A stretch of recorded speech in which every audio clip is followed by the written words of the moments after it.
recording? Okay. Good morning, Southside. I'm Diana Martinez from class of 2023, and I'm here interviewing Mr. Truesdell from class of 1999. So, where did you live while attending Southside? Well, first of all, Diana, thank you so much for having me. We've been talking about this project for a while, and I wanted to start it out right. What was your first question again? Where did you live while attending Southside? Well, I can tell you that I'm very proud to live in the '07. I still live in the '07. I was born there at the old Lutheran Hospital, which is no longer there. It's actually a park. My parents, God bless them, they have been married for almost 50 years. They still live in the same place on Packard in Indiana, and it was about maybe a 10-minute walk. But I was very lucky to be a little bit older than most kids in my grade. As a freshman, I turned 16, and I actually was able to drive. So I was older than everybody else in my grade, so they said, hey, Mark, can you come pick us up? So there weren't many days where I actually had to walk to school. I would do the whole driving thing, and I'd get up earlier and pick up, 4 or 5 people in my tiny 1992 Toyota Tercel. So it was pretty close. It's still close, and I love this neighborhood, and I love this school. So I was lucky to be very close. Did you have any siblings who also went to South? I certainly did. Her name is Emily. She's very popular. In fact, I was known as Emily's brother. I was known as as Mark. She was an actress, still kind of is. She makes her living as selling advertising, so she kind of sells herself being very dynamic. She's the class of 2000. She lives in Denver currently, and has 2 beautiful little girls. So Emily is only 14 months younger than me. So it was interesting going to school with her. Memories and instances as you came and went from South? I'll never forget the day. I think I might have been a junior or senior, and they had just installed a stop sign, do not make a left, at the exit on Calhoun, next to the natatorium.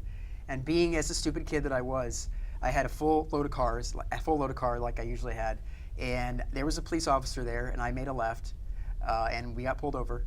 And he said, sir, do you realize that you made a left on a right only? I said, well, I'm sorry, but he said there's one more thing. I said, what's that, officer? Well, here's the thing, your license and your plates are expired. So we're gonna have to tow the vehicle. So here's a whole load of people getting out, walking back home. And I walked into my house and said, Dad, I got some bad news for you. He said, son, what's that? I said, well, they towed your car. And he said, why is that? He said, because you didn't actually pay for the tags. And then he wasn't too mad because he realized it was his fault. So that was probably one of the worst transportation issues that I had going back and forth between Southside. Yeah.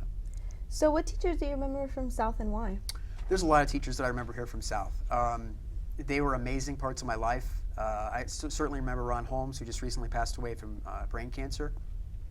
Every time I walk by his room, it's somebody else teaching there, but I always remember the scented candles, and I remember the suits he wore every day, and just the immaculate room that he kept.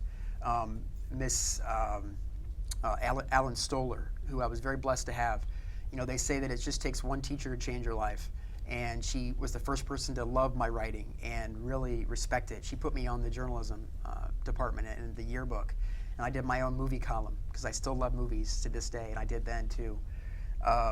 She actually came to teach with me at Miami, and I couldn't believe it. I couldn't believe when she showed up one day, and I said, hey, how you doing, and how have things been?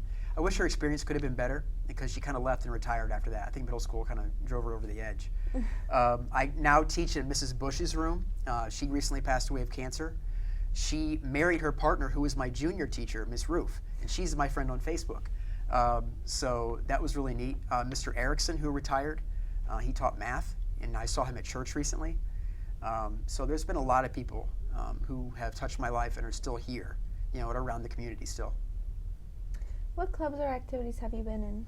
I was in cross country. I had an amazing coach. He was a legend here, Mr. Walker, Coach Walker. He used to put us in the back of his van and just drive around and drop us off and tell us to run. Just run. Go run back. 3-4 miles away. Just go run. What? We're in the middle of nowhere. He just recently passed away, and Coach Deal, who would volunteer up till he was about 90 in the hospital. So he would outrun some kids. So he says, I'm 90 and I'm outrunning you guys. What's your excuse?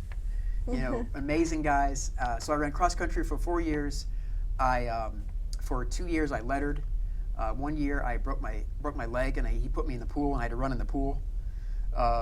I was so just cross country. I tried baseball freshman year, but didn't like the coach, and I realized that my arm wasn't as good as some other people. So my baseball career ended sooner than I would have liked because I was good in Little League and Wildcat, and so those are probably pretty much the extent of what I did in journalism and writing, and that's pretty much what I love. What inspiration from Southside class or teachers that you took into job or career after high school? Well, again, I got to bring up, Lynn Stoller, who you kind of realized that I was a good writer, and I kind of took it from there. And instead of doing her assignments, I would sometimes look at plot, episodes and things on IMDb, which is brand new back then. The internet was brand new, and I would print out pages from the internet and read the X-Files. Like what episodes were airing next week, what could I tape on my VCR,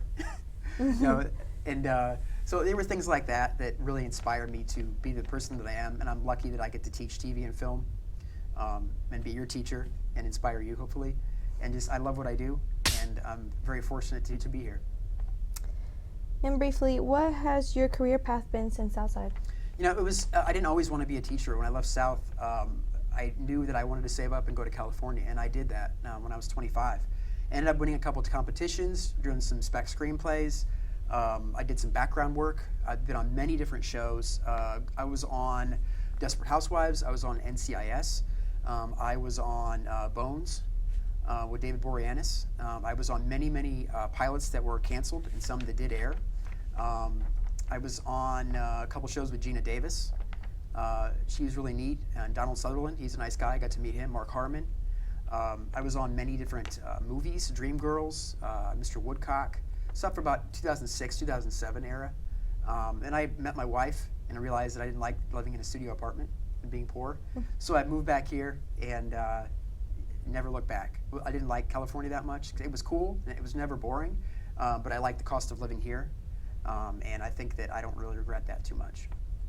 Well, thank you so much for being here and answering our questions. Thank you very much. Okay.